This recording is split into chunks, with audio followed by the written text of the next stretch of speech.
درود میگم به همه عزیزانی که این لحظه ها بازم در روبروی ما قرار دارن. شالای گلخوجه هستم در هفته نو بازم همراه شما. حالا ساعت به وقت پرگرسو 7:10 است، با وقت دوشنبه 10:10 و من همه شما را تشکر میگم که این لحظه ها ما را تماشا دارید و امیدوارم که هفته آخری ماه رمضان را با تحمل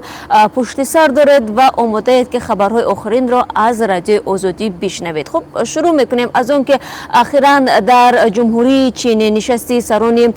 حکومت‌های عضو سازمان همکاری‌های شانگهای به پایان رسید و گفته می شود که امالی رحمان رئیس جمهوری تاجیکستان در حاشیه این نشست با بعضی از همتایانش از کشورهای اتحادیه دولت‌های مشترک ملاقات داشت، از جمله با ولادیمیر پوتین که گفته می شود در ملاقات با ولادیمیر پوتین رئیس جمهوری روسیه امالی رحمان گفته است که خوب می شود اگر عفو مهاجران کره توجیک ادامه یابد.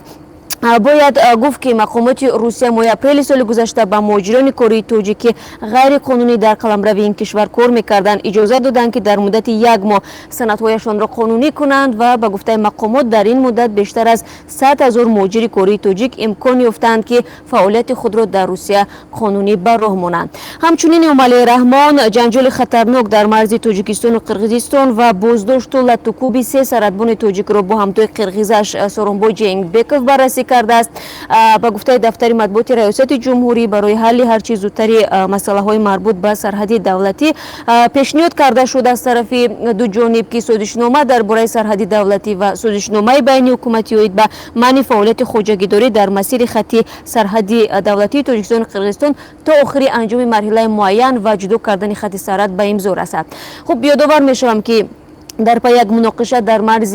نویای بابوجان غفور و نویای لیلک جانب قرقیزستان 3 مرزبان توجیک را با 4 اتوماتیک کلاشنیکوف به حدود خود بردند. حادثه روز 4 ایون پس از آن رخ داد که دو شهروند قرقیزستان خواستند به قلمرو تاجیکستان وارد شده مال و کالایشان را به فروش گذارند. و بازم میخوام درباره اون برای شما بگم که حزب ممنوع نهضت اسلامی تاجیکستان با پخش یک بیانیه از بازداشت و تعقیب اعضایش در نیمه دوم سال 2017 در تاجیکستان اظهار نگرانی نموده ذکر کرده است که شماره آنها به 100 نفر میرسد. حزب نهضت اسلامی تاجیکستان سال 2015 در پی آشوب ناکام عبدالحلیم نظرزاده از سوی دادگاه عالی تاجیکستان همچون حزب تروریستی اعلام شد و فعالیتش منع گردید. در پی این یک قطار فعالان و اعضای ریاست این حزب در تاجیکستان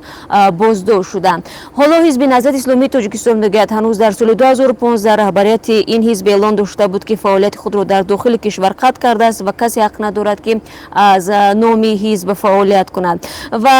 حزب ممنوع نهضت اسلامی با این بیانیه خود از سازمان‌های بین‌المللی کشورهای دوست و شریک تاجیکستان دعوت نموده است که در مسئله برای پایان دادن تعقیب اعضای حزب ممنوع نهضت اسلامی رسیدگی کنند. از جمله محمود جان فیض رحمان سخنگوی حزب ممنوع نهضت اسلامی روز 11 ایون به رادیو آزادی گفت که از شماری 100 نفر بازداشت شده ها 2 نفرشان بر اثر شکنجه جان باخته، 5 نفر آنها در سیزو قرار دادند و 27 نفر از 25 تا 30 سال روانه زندان شدند. و گفت این فهرست را که نامناسب تعقیب شده ها با برهان و دلیل ذکر شدن به سازمان‌های بین‌المللی ارسال خواهند داشت. و خبری دیگری مربوط به اون است که یک ساکن شهری کانی بادام برای دادخواهی به حکومت شهر رفته بود ولی برای این کارش او را 3.5 سال به زندان محکوم کردند. گپ سری آن می رود که مقامات گفتند که یوسف حلیموف به پاسخ نوبدار درباره در جای کار نبودن رئیس به غضب می آید و باور نکردن می خواهد که خودش وارد اتاق رئیس شود. و حادثه هرچند 1.5 سال قبل رخ داده است ولی دادگاه به تازگی حکم او را صادر کرده است. اصل قضیه به آن برمیگردد که آخر سال 2016 یوسف حلیموف 54 ساله برای حل مشکل زمین نزدیکیش به بینای حکومت شهر رفته رئیس را پرسیده است، اما یک مسئول حکومت به حلیموف پاسخ داده است که رئیس نیست و در سفر خدمتی در دوشنبه است. این پاسخ به قول مقامات امور داخلی قهر حلیموف را آورده است و او از موی مسئول حکومت شهر کشیده به نزد در رئیس شهر آورده و طلب کرده است که در را گشاید. برخی از مسئولین کمیته کانی بادام که در آن زمان حادثه در بینای حکومت بودند میگویند یوسف حلیموف با داد و فریاد طلب میکرد کلید حجره رئیس شهر را برایش پیدا کنند.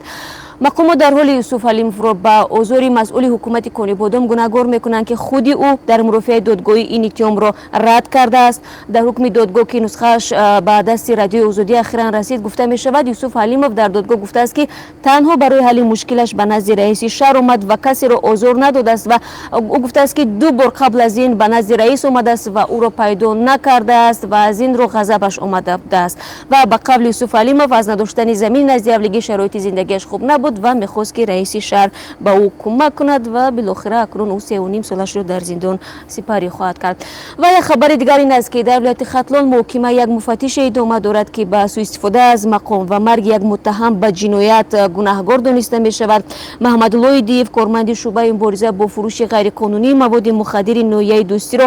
ба он муттаҳам мекунанд ки ҳангоми боздошти як сокини шаҳри Туз ӯро латтукӯб кардааст ва ин латтукӯб бо марги ҷавони тоҷик анҷомидааст. Эътилофи созмонҳои мубориза бо шиканҷа дар Тоҷикистон ки аз ҳаққи наздикони Толиб Дӯстов ҳимоят мекунанд бо нашри як баёнияи расмӣ хабар дод ки додситон рӯзи 8 июн аз додгоҳ хост Маҳмадло Идиевро ба 9 соли зиндон маҳкум кунад. Маҳмадло Идиевро ба он муттаҳам мекунанд ки рӯзи 25 июли соли 2017 баъди боздошти Толибҷон Дӯстов бо иттиҳоми хариду фурӯши ғайриқонунӣ маводи мухаддир ӯро латтукӯб карда ва ба дастонаш завлона мезанад ва ҳангоми овардани муттаҳам ба ҷиноят ба самти ноҳияи Дӯстӣ аҳволи боздоштшуда бад мешавад ва ӯ баъди интиқол ба шифохонаи марказӣ ҳалок мегардад ва таври пайвандони ҳалокшуда мегӯянд ба ҳангоми ба хок супордани ҷасад осори шиканҷа